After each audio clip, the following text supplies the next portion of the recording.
welcome back, and in this video I'll be giving you some information on how to write user stories. Now I have taken different videos on how to write user stories and when you need to split a user story, when can you merge a user story. So there are different videos that I have taken. I'll add the links in the description box. You can click on those links and you can take a look at them. So in this particular video, this is also about writing a user story, but in this video I want to focus on when you write a user story, what are the different perspectives you need to look from. Okay, so as a business analyst, we need to master the skill of writing good user stories.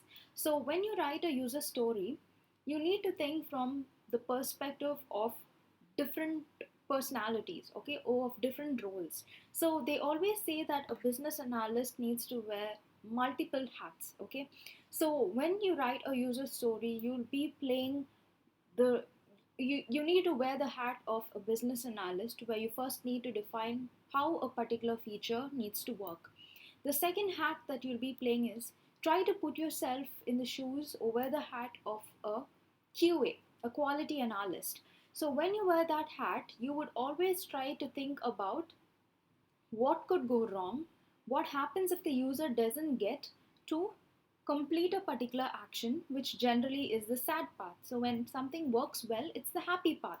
So when things go wrong, you try to find out sad paths. So generally QAs are good at that because they try to find out the different loopholes. So when you wear the hat of a quality analyst or of a tester, you would automatically try to find out the different ways or the different negative scenarios for a particular user story. And the third one is wear the hat of again a BA, or I would say the taking the real ownership of the product. I can even say like a product owner, and see how you can provide the best solution for the users. So now you have the happy path, you have the sad paths, you have identified them. Suppose the user is not able to complete one particular action, that's a sad path. So you need to understand what could be the next possibilities of completing that particular action, which brings you to the alternate path.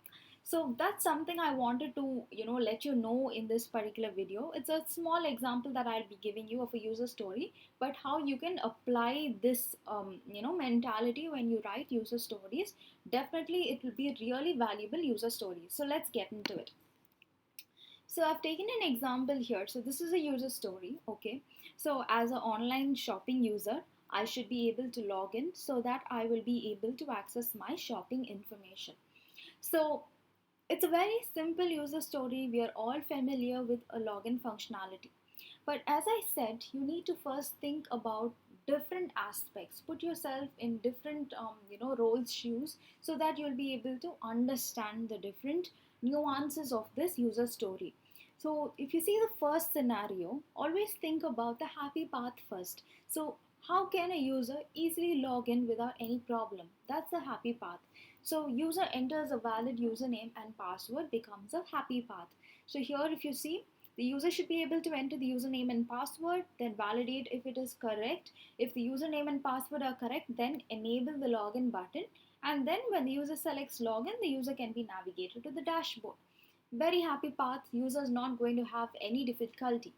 Now imagine what happens if this is not going to work. Now here is where you need to put yourself and think of yourself or wear the hat of a tester or a QA. So over here you need to think of what happens if the user is not able to log in.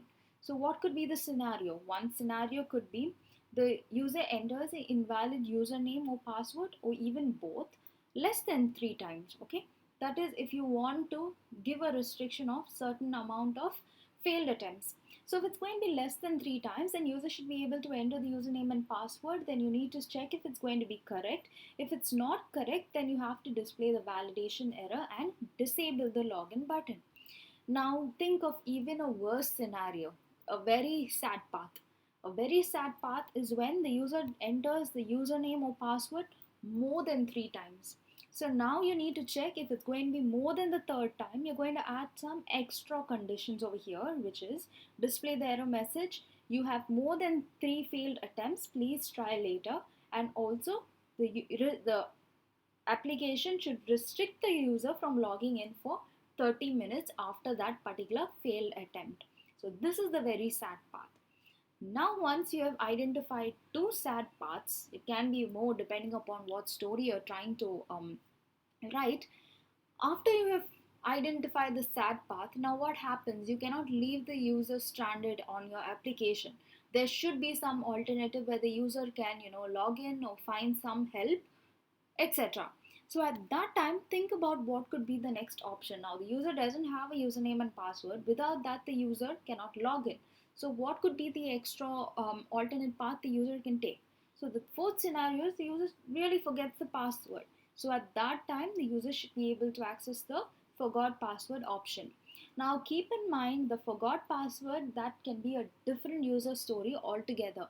You don't want to write again that user story and include that user story in this story. Simply just refer that user story. For example, when the user clicks on the forgot password option, follow the forgot password story rules. So developers will know that on clicking on this particular option, automatically the story which was already developed or needs to be developed needs to be triggered. So in this way you have covered almost all scenarios, okay, rather than just giving a single one step scenario of what happens. So even the developers will understand what happens when the user, there's a happy path for the user, what happens when there should be, what conditions or what validation should be done when there are less than 3 failed attempts, when there are more than 3 failed attempts, or when the user wants to reset their password. The developers also will be well informed. Plus you as a business analyst, you would almost look through and gone deep into all scenarios for a particular user story. So this is very important for a business analyst. Try to cover all scenarios for a user story. That's where your analysis skills come in. You need to analyze not only just one story. Think about how one story is going to impact the other user stories, how it will impact other modules in your application. Or if your application is going to be integrated with other systems, think about how it's going to impact other systems. That's what brings the real beauty to your analysis skills. So this is something I wanted to let you know. I hope that this was informative to you. And if you found this helpful, please do give this video a thumbs up. If you haven't subscribed to this channel, please do subscribe to this channel, and also do share your feedbacks. Thank you.